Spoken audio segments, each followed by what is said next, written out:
দর্শক, স্বাধীন BD 24 Facebook লাইভে আপনাদেরকে স্বাগত। আমরা এসেছি সাভারের জাতীয় স্মৃতিসৌধে। আপনারা জানেন আজ ঈদের দ্বিতীয় দিন। ঈদের ছুটিকে কেন্দ্র করে কিন্তু সাভারের জাতীয় স্মৃতিসৌধে দর্শনার্থীদের ভিড়। আমি যদি আপনাদেরকে একটু দেখানোর চেষ্টা করি, আমার পেছনে আপনারা দেখছেন এখানে অসংখ্য দর্শনার্থীরা তারা তাদের ঈদ আনন্দ উপভোগ করতে কিন্তু ইতিমধ্যেই ছুটে এসেছে এই জাতীয় স্মৃতিসৌধে। আমরা সকাল থেকে দেখছি অসংখ্য দর্শনার্থী তারা কিন্তু এই স্মৃতিসৌধে আসছে। বিভিন্ন জায়গা থেকে দূর দূরান্ত থেকে কিন্তু তারা ছুটে আসছে এই জাতীয় স্মৃতিসৌধকে দেখতে।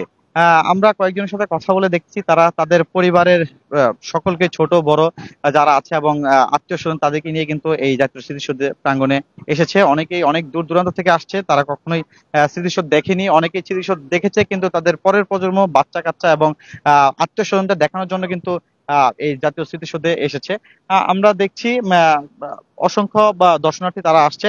আমি যদি আপনাদেরকে একটু জানিয়ে রাখি, মূলত এই জাতীয় স্মৃতিসৌধে কিন্তু দর্শনার্থীদের ভিড় এই ছুটির দিন অনেক বেশি দেখা যায়। তবে যেহেতু এবার অনেক বড় একটি ছুটি ঈদ উল ফিতর উপলক্ষে শ্রমজীবী মানুষরা পেয়েছেন, তারা কিন্তু সেই ছুটিকে আরো মুখরিত করতে কিন্তু এই জাতীয় স্মৃতিসৌধে ইতিমধ্যেই ভিড় আমরা দেখেছি। গতকালকেও কিন্তু অসংখ্য দর্শনার্থীদের ভিড় আমরা দেখেছি এবং যেটি আমরা লক্ষ্য করছি, এই সাভার অঞ্চলে কিন্তু শিল্পাঞ্চল হয়, কিন্তু এই অঞ্চলে মানুষ অনেক বেশি মানুষের চলাচল রয়েছে, কিন্তু এই অঞ্চলে আমরা দেখেছি খুব কম আসলে উপভোগ করার মতো জায়গা রয়েছে। তবে এই জাতীয় স্মৃতিসৌধটি আসলে সাভারে অবস্থান করার ফলে কিন্তু সাভার আশুলিয়ার যে শ্রমজীবী মানুষরা রয়েছে, শিল্পাঞ্চলে যে মানুষ রয়েছে, তারা কিন্তু এই অঞ্চল এই জাতীয় স্মৃতিসৌধকে ঘিরেই কিন্তু তাদের যে ছুটির দিন এবং উদযাপন সেগুলো কিন্তু করে। আমরা দেখছি নানা বয়সের অসংখ্য দর্শনার্থী কিন্তু এই জাতীয় স্মৃতিসৌধে এসেছে।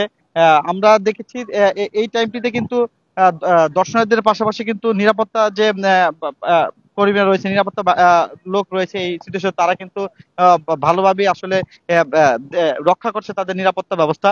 কেননা এই যে কেননা এই স্মৃতিসৌধের প্রাঙ্গণে অনেক কিছু রয়েছে যেগুলো নষ্ট করার মতো বাচ্চারা নষ্ট করতে পারে, যার ফলে কিন্তু তারা পর্যাপ্ত পর্যবেক্ষণ রাখছে।